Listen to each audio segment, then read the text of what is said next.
Téléspectatrices, téléspectateurs, chers internautes, bonjour. Entre 1994, plus de 300 participants représentant 92 gouvernements et 25 organisations internationales se sont réunis à Salamanque en Espagne pour promouvoir l'approche intégratrice de l'éducation. Ainsi naissait l'embryon de ce que nous appelons aujourd'hui éducation inclusive. Plus de 30 ans après la déclaration de Salamanque, il est notoire de remarquer que des millions d'individus à travers le monde continuent d'être exclus de l'éducation. Au Bénin, les chiffres sont préoccupants. L'école est inaccessible à 43% des filles et 36% des garçons issus des ménages les plus pauvres. Pour pallier ces insuffisances, le PSE, le plan sectoriel de l'éducation 1830, a préconisé une nouvelle architecture holistique et inclusive pour le système éducatif. Où en sommes-nous aujourd'hui? L'éducation béninoise est-elle inclusive? Avons-nous les ressources pour relever ce défi? Pour en parler, je reçois pour vous le représentant pays de Ouadandad, Ephraïm Agoman. Bonjour. Bonjour, chers journalistes. Comment va Ouadandad? Nous nous portons bien par la grâce de Dieu. Face à lui, elle est la chargée de programme de la CBEPT, la coalition béninoise pour l'éducation pour tous. Vita Loké, bonjour. Bonjour, Comment va la CBEPT? très bien, merci. Vos deux organisations, justement, travaillent ensemble dans un consortium appelé le Partenariat local pour l'éducation, PLE Bénin. Et ce partenariat est entré dans sa phase active depuis 2 ans. Et plusieurs initiatives ont été entreprises au niveau national et plus précisément dans les 3 départements pilotes, le Borobou, la Donga et le Mono, et avec des réalisations dans le secteur de l'éducation. Au nom de ces réalisations, nous soulignons votre engagement justement sur l'éducation inclusive. Et nous allons partir avec le représentant pays. Que comprendre du concept éducation inclusive? L'éducation inclusive est pour nous la capacité d'accueillir et de répondre aux besoins de la diversité. En milieu scolaire, avons-nous cette capacité d'accueillir tous les enfants sans distinction de catégorie, d'origine, de sexe, d'appartenance, de niveau économique ou encore de région géographique? Avons-nous cette capacité-là à offrir à tout le monde une éducation de qualité telle que le recommande le droit universel? Et quand je dis une éducation de qualité, c'est cette éducation qui est en mesure de répondre aux besoins de chaque enfant en tenant compte de ses besoins spécifiques, en tenant compte de sa spécificité. Le concept de l'éducation inclusive, c'est la concrétisation de l'ODD 4 qui vise essentiellement à offrir à tous les enfants sans discrimination aucune, sans faire attention à leur ethnie, leur origine, les besoins, une éducation de qualité. Donc, en travaillant à rendre l'école inclusive, on permet à tous les enfants qui sont sur la terre béninoise, parce qu'on est au Bénin, d'avoir une éducation, d'avoir accès à l'école et de rester sans sortir. Depuis plusieurs années, l'UNESCO parle donc de l'éducation inclusive, les organisations internationales, l'ODD 4, mais de façon concrète, est-ce que vous pensez que le Bénin aujourd'hui, et je vais rester avec vous, avance vraiment sur la question de l'inclusion? On va louer les efforts du gouvernement dans ce domaine et toutes les structures de la société civile et même les organisations internationales qui travaillent pour. Il y a de cela 10 ans, on ne pouvait pas aisément parler de l'éducation inclusive parce qu'on se demande ce que c'est. Mais aujourd'hui, je ne sais pas s'il y a un programme dédié à l'éducation qui puisse être mis en place sans qu'on le fasse un crochet à l'inclusion. Et donc, honnêtement, il faut dire, même si ce n'est pas encore généralisé, il faut dire que des efforts se font et à travers, par exemple, la formation des enseignants. Je sais que je vais dans les unités pédagogiques et il y a des plages horaires qui sont exclusivement dédiées au concept de l'inclusion. En fait, pour favoriser, pour permettre à tous les enfants, même si un programme éducatif inclusif n'est pas encore bien assis, au moins que tous les enfants, même s'ils sont handicapés, puissent avoir accès à l'école. Donc aujourd'hui, je sais qu'aucun enfant handicapé, aucun parent ne peut venir inscrire un enfant handicapé à l'école et qu'un directeur puisse dire non. Donc, c'est déjà un effort que les enfants aient accès. Maintenant, nous allons continuer notre plaidoyer à travailler à ce que la qualité de l'enseignement qui est donné puisse répondre aux besoins de tous les enfants qui sont à l'école. Alors, donc, dites-nous, Monsieur Abromont, quels sont les éléments clés donc, de l'inclusion? Les éléments clés de l'inclusion aujourd'hui, je vais parler premièrement de l'accès. Si on veut garantir, si on veut arriver à une éducation inclusive, il faut travailler à rendre l'éducation accessible à tous. Et donc, quand je dis à tous les enfants, parlant déjà des enfants qui sont en milieu reculé, il faut qu'on veille à ce que ces enfants, malgré leur position, leur position géographique, qui a priori semble créer une fatalité, on peut dire non, ces enfants-là n'ont plus droit à l'éducation, contrairement à ce que recommande le droit universel. Il faut veiller à ce que tout le monde ait accès à l'éducation. Les enfants qui viennent des familles démunies, des familles pauvres qui végètent ou qui s'enlisent dans la précarité. Comment aujourd'hui on s'assure que cette situation, cette pauvreté au niveau de ces foyers n'influe pas sur la jouissance de ce droit au niveau des enfants. Et après l'accès, je vais parler de la qualité, comme je l'ai dit tout à l'heure. Si on veut atteindre une éducation inclusive, il faut que l'éducation soit de qualité. Et l'éducation de L'inclusion et la qualité. Oui, le lien entre l'inclusion et la qualité pour nous, c'est que tant qu'un enfant ne trouve pas la réponse à ses besoins à l'intérieur du système éducatif, tant qu'il ne trouve pas ce dont il a besoin, il ne va pas y rester. Pour certains, ils ne vont même pas chercher à y aller. Et vous allez entendre des parents aujourd'hui dire, non, l'école n'est pas faite pour vous, pour certains enfants. Parce qu'on pense que la façon dont le système est modélé ne permet pas de répondre aux besoins d'un certain nombre, d'une certaine catégorie. Et par conséquent, pour ces parents, ce n'est même pas la peine d'inscrire l'enfant dans ce modèle-là parce que le modèle semble être conçu pour une certaine catégorie. Comme il a dit tout à l'heure, donc pour diverses raisons, pour peut-être des raisons raciales, ethniques, économiques, etc., ou de handicap, beaucoup d'enfants restent exclus aujourd'hui. Vous avez dit que le Bénin fait beaucoup d'efforts et nous avons vu, grâce d'ailleurs au projet Sens, des écoles et des établissements construits vraiment par l'État béninois avec des rampes d'accès. Mais quid du privé? Parce que nous savons que l'enseignement privé, justement, domine la plupart de nos grandes villes. Est-ce qu'il est fait obligation à ces écoles, à ces établissements également, de tenir compte de la question de l'inclusion dans déjà les constructions et ensuite dans l'administration, dans la pédagogie, etc. L'éducation inclusive, comme on l'a dit, c'est de permettre à tous les enfants d'aller à l'école, d'être à l'école. Et quand je reviens sur la question des écoles privées, pour ma part, les écoles privées ne sont pas forcément inclusives. Parce que, comme vous l'aviez dit, c'est privé et il faut avoir les ressources pour y aller. Et donc, quand il y a une école privée dans ton quartier, même si tu es issu d'une famille pauvre, tes parents n'ont pas les moyens, ça veut dire que tu ne peux pas aller à l'école de ton quartier, l'école privée de ton quartier. Et donc, je pense qu'il faut commencer par régler ce problème avant de voir le pan où est-ce qu'on impose aux écoles privées de rendre les écoles maintenant accessibles aux enfants handicapés. Et honnêtement, c'est vrai, nous sommes société civile et notre rôle régalien, c'est d'accompagner le gouvernement. Et donc, on ne s'attarde pas sur tout ce qui est vraiment privé. Mais l'idéal, c'est que toutes les écoles, qu'elles soient privées ou publiques, puissent être accessibles, ouvertes à tous les enfants. Voilà. Et après, un focus sur les enfants handicapés. Alors, RP, quel est votre point de vue? Évidemment, je m'aligne avec les propos de Madame Oké. Aujourd'hui, lorsqu'on prend le privé en matière d'éducation, tout porte à croire que ce pan-là n'est pas concerné, comme si cette catégorie n'est pas concernée parce que nous travaillons avec le ministère et nous sommes focus sur les écoles publiques.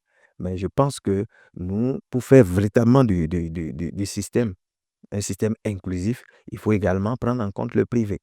Et comme elle a dit, dans un certain nombre de pays, l'État a compris et a subventionné même le secteur privé pour que l'éducation, même au niveau du privé, soit accessible Alors, aux populations. au-delà donc des constructions, la question de l'inclusion, c'est également la pédagogie, c'est les apprentissages. Aujourd'hui, quel devrait être, par exemple, du point de vue du langage à l'école, en classe, Quel devrait être donc le langage de l'inclusion dans les établissements? Le langage des inclusions, on doit aujourd'hui comprendre que on ne peut pas parler de l'inclusion comme on veut.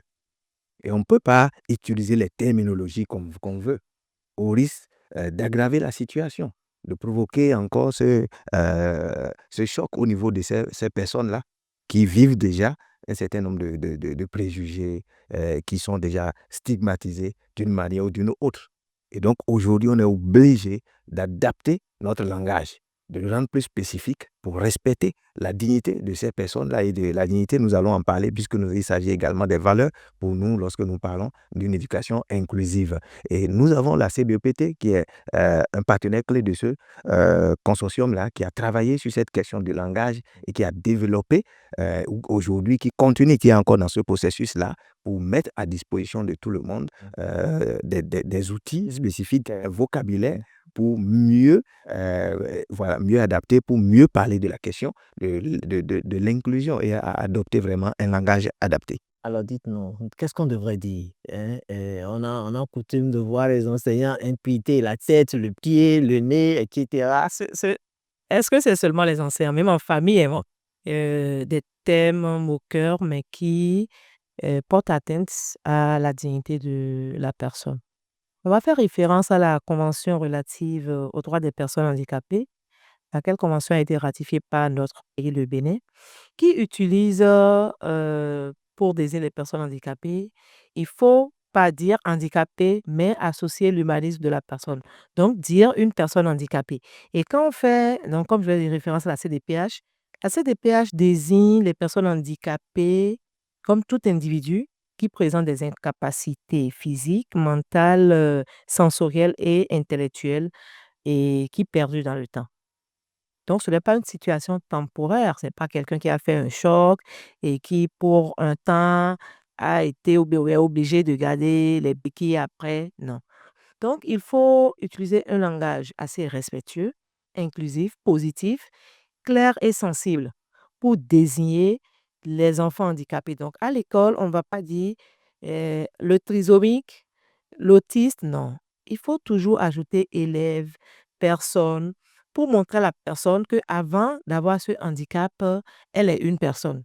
Donc, vraiment, et Monsieur Agouman l'a dit, nous avons fait, euh, Un lexique? oui, même avant, on a fait un lexique où, avec la Fédération des associations des personnes handicapées, on s'est assis à réfléchir un peu sur le langage usuel approprié au handicap pour éviter toute discrimination.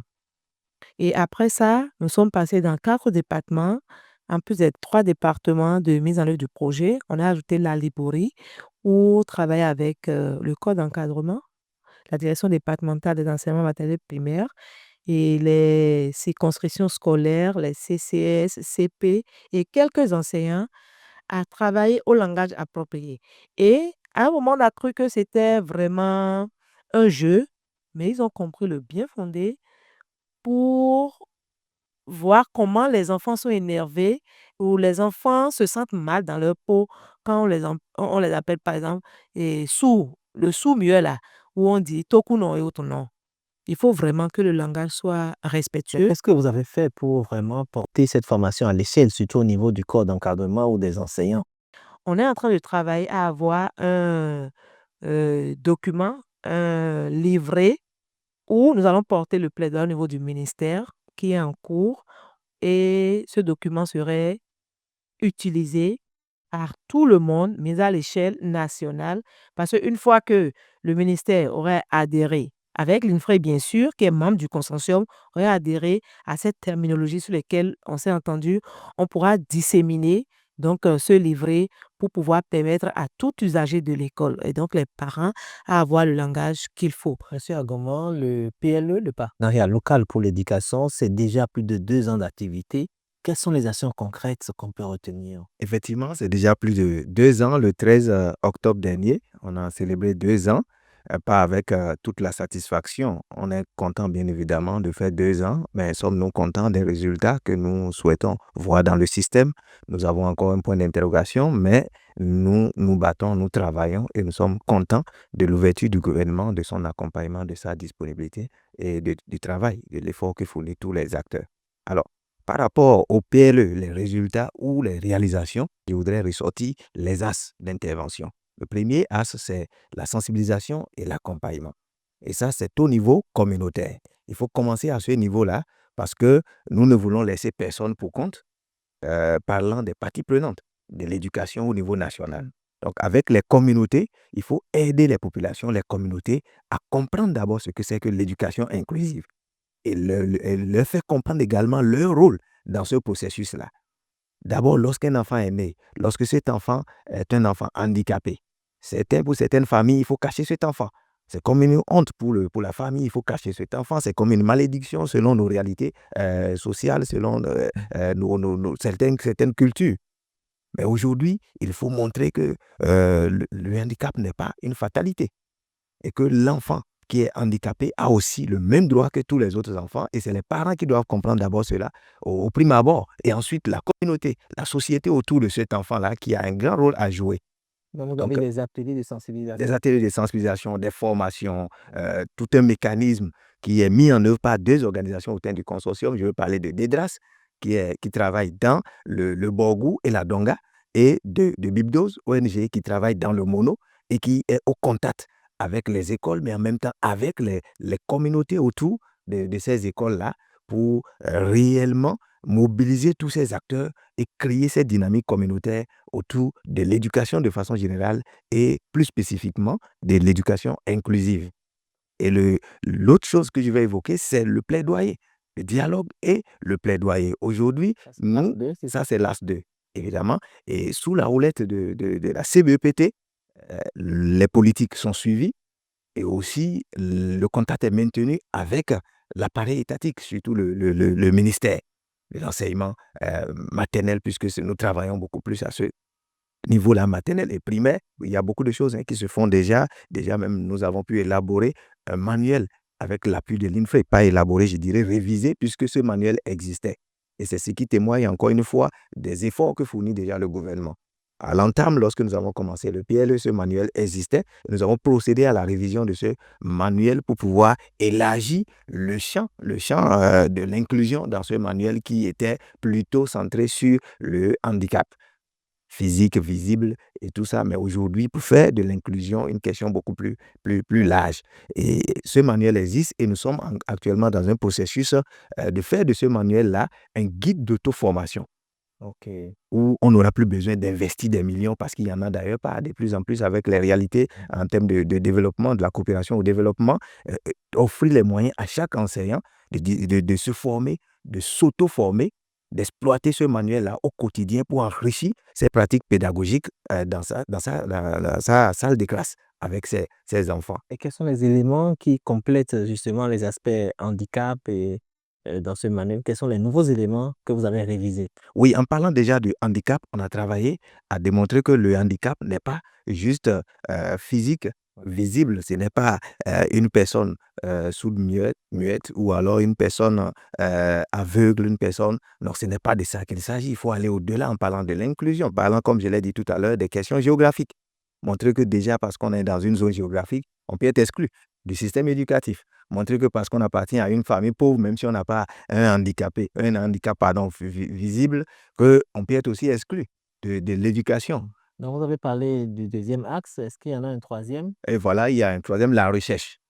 La recherche, pour nous, il n'est pas question d'agir, mais il est pour nous question d'aller aussi voir les réalités du terrain et de les comparer, de les analyser, de voir si nous sommes véritablement dans une mesure adéquate avec ce qui la demande sur le terrain, le besoin sur le terrain. Voilà pourquoi nous menons également des recherches à travers le partenaire qui est l'UPAO, qui est une université, qui est le bras scientifique de ce consortium-là pour réaliser des recherches de façon spécifique sur des aspects afin d'éclairer véritablement la lanterne de consortium L'UPAO, et de faciliter. L'UPAO, c'est l'université protestante qui est basée de l'Afrique de l'Ouest, qui est basée à Porto Novo. Très bien. Et donc, qui a mené déjà une première recherche sur l'inclusion, les pratiques inclusives, voire comment on appelle la perception.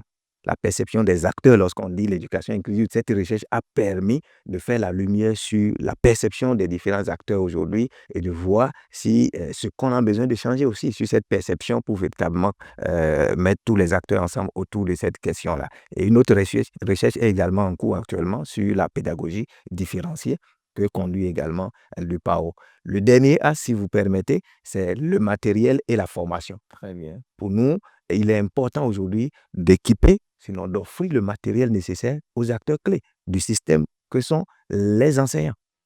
L'enseignant dans sa salle de classe, c'est l'acteur qui est capable véritablement de mettre en œuvre, de mettre en pratique toutes ces méthodes techniques pédagogiques inclusives que nous travaillons à promouvoir. Et c'est par le matériel adéquat et par la formation que nous pouvons arriver à cela. Et plus de 350 enseignants ont déjà été formés. Et aujourd'hui, nous travaillons à parler à l'échelle, à passer à l'échelle avec ce manuel d'auto-formation qui, comme on appelle, ne nécessiterait plus de grands investissements, comme je l'ai dit, à travers de grands ateliers, mais plutôt une approche progressive, une approche, comme on appelle, ciblée, où chaque acteur, chaque enseignant peut poursuivre sa formation, son propre renforcement des capacités pour avancer, pour améliorer ses pratiques. Merci. Alors, Madame Oké, la coalition fait partie donc du PLE. Et de façon concrète, qu'est-ce qu'on va retenir? Qu'est-ce que vous complétez à ces différentes actions qui sont menées? Ok, merci. Je dirais qu'il y a une grande réussite, c'est-à-dire que, c'est vrai, sous le lead de la CBEPT, nous sommes parvenus à travailler à la révision des grilles d'observation, de visites d'école et de visites de classe. Nous avons commencé l'année dernière et avec les 3 départements, nous sommes allés collecter des données, regarder est-ce que les grilles de visite d'école et de classe sont également inclusives. Et là, on a collecté des données, on a fait un point au ministère et honnêtement, il faut saluer vraiment comme la délégation du gouvernement à travers le ministère où ils nous ont répondu favorablement et a demandé à ce qu'on travaille avec la direction qui est sur cette question, à ce qu'on regarde vraiment et comment est-ce qu'on va faire la mouture finale que ces différentes grilles qui sont déployées dans toutes les écoles du Bénin soient vraiment inclusives. Et donc ça, c'est un grand mérite. Ouais. C'est un grand mérite pour le consortium, même si c'est la CBEPT qui a le lead.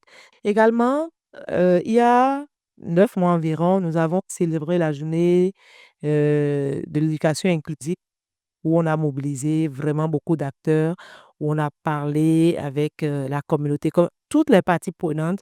On s'est dit aujourd'hui, quelle est notre vision, qu'est-ce qu'on entend bien, comment est-ce qu'on pense l'éducation inclusive. Ça, c'est notre deuxième réussite. La troisième réussite qui est en cours, c'est que bientôt, nous allons nous asseoir, même si on vient de faire 2 ans, à capitaliser les bonnes pratiques Très bien. en matière d'éducation inclusive et à élaborer un plan de plaidoyer triennal pour pouvoir faire porter effectivement nos actions.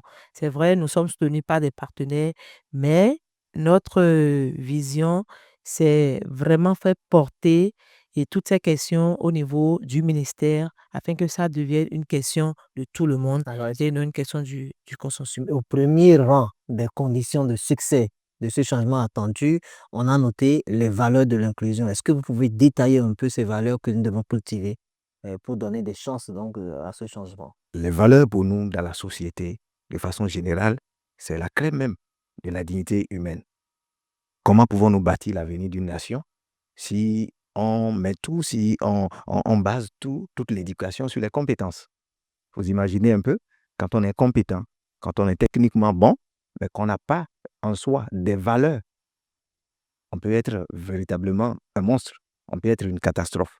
Alors pour nous aujourd'hui, pour véritablement créer cette société juste, cette société harmonieuse, il faut travailler à ce qu'au-delà des compétences, que les enfants, que les jeunes, que ceux-là qui ont accès au système éducatif et qui vont sortir demain comme des produits de ce système-là et qui seront acteurs du développement, qu'ils soient véritablement ancrés dans un certain nombre de valeurs. Je veux parler premièrement de la dignité. La personne humaine est sacrée. Il faut respecter cette dignité de l'être humain. Il faut pouvoir considérer et respecter cette dignité de l'être humain. Comment est-ce que, peu importe les caractéristiques d'une personne, comment est-ce que je comprends que c'est une personne comme moi, une personne qui a besoin d'être aimée, qui a besoin d'être acceptée, d'être tolérée, et de pouvoir respecter tout cela vis-à-vis de cette personne-là. Et cela fait appel à la compassion. C'est par la compassion que je peux voir un enfant, que je peux voir une personne et voir ses souffrances, ses douleurs à cause de ses conditions peut-être physiques, mentales, émotionnelles, psychologiques, tout ce que nous voulons, et que je puisse m'intéresser à cette personne pour me mettre à sa place et me dire, mais cette personne a besoin certainement de mon soutien. À l'école, par exemple, si vous avez un enfant qui est dans les vélos roulants, comme on le dit, un enfant handicapé, ben, si vous le voyez aller tout seul et que vous allez dans la même école en tant qu'enfant, ça vous appelle à faire quoi? Peut-être à lui porter un coup de main sur son vélo pour l'aider à aller plus vite, n'est-ce pas? Si vous voyez un enfant, à cause de son handicap, qui n'est pas capable de s'asseoir sur une chaise ou qui est debout, qu'est-ce que vous faites en tant qu'enseignant, en tant que camarade? Il faut aller, et ce n'est pas la compassion qu'on peut véritablement entrer dans cette relation à autrui pour véritablement apporter l'aide qu'il faut en considérant et en respectant la dignité de l'être humain. Et je vais faire appel là, à ce niveau, à la responsabilité. La troisième valeur qui est la responsabilité. Qu'est-ce que je peux faire? On ne peut pas être là en tant qu'acteur chaque fois à dire non, l'État, le gouvernement, les autres. Mais moi, qu'est-ce que je peux faire? Qu'est-ce que je suis capable de faire? Et qu'est-ce que j'apporte à mon frère, à ma soeur, à la personne humaine qui est à côté de moi? Et ce que je peux faire ici et que j'accepte de faire pour nous, ça s'appelle la responsabilité. Que je m'engage, voilà, que je prends et que j'assume. Et ensuite, l'équité. Si on est responsable, on veille véritablement à une société équitable. On travaille à une société équitable, une société plus juste, où chacun a accès à ce qu'il lui faut pour être dans l'épanouissement, pour s'épanouir en tant qu'être humain. Et enfin, je dirais, pour nous, la confiance en soi est nécessaire. Tout ce que nous sommes en train d'évoquer, si vous n'avez pas cette confiance en vous, si vous ne vous croyez pas capable, vous n'êtes pas en mesure d'aider qui que ce soit, même de vous aider vous-même. Et voilà pourquoi aujourd'hui, les enfants, très tôt, on doit les mettre dans des conditions où ils développent cette confiance en eux-mêmes pour se dire en tant qu'être humain, créé par Dieu, pour moi, je suis chrétien, permettez-moi de le dire, donc créé par Dieu, j'ai été doté d'un certain nombre de qualités et j'ai des outils qu'il faut, j'ai tout ce qu'il faut pour non seulement vivre heureux, mais pour aider l'autre à vivre heureux et la société à vivre véritablement en harmonie. Madame Vital, ok, voilà, il parle des valeurs, de la dignité, de la compassion, de la responsabilité, de l'équité et également de la confiance en soi. Est-ce qu'on a oublié quelque chose en termes de valeurs? Bon, en fait, il faut dire que ce sont les valeurs que nous sommes définies au sein du consortium PLE. Et ensemble, si tu es membre de ce consortium, tu dois asseoir toutes les actions que tu mènes sur ces différentes valeurs, donc qui sont partagées par tous les membres du consortium, sans forcément avoir la même obédience religieuse, non. Dans le consortium, nous sommes chacun avec sa conviction religieuse. Voilà. Même le gouvernement s'y trouve, l'INFRE est là. L'INFRE est là et autres, il y a UPAO qui est là, il y a Betos, DEDRA, CBO et autres, mais on s'est assis à réfléchir, à avoir les mêmes valeurs afin de faire évoluer et de créer une société juste pour que chacun puisse se retrouver, avoir un environnement épanoui pour pouvoir mener toutes les actions que nous voulons pour le bien-être des enfants. Un mot pour clôturer donc cette émission, Et une adresse aux parties prenantes notamment. mon mot de fin, pouvoir faire cet appel à tout le monde, à toutes les institutions, pour dire que seul, vous pouvez aller plus vite. Dit-on, mais ensemble, on peut aller véritablement loin. Et aller loin, nous en avons besoin en termes d'éducation de qualité, en termes d'éducation inclusive, en termes d'éducation résiliente, axée sur des valeurs pour véritablement investir dans l'avenir, l'avenir de notre nation.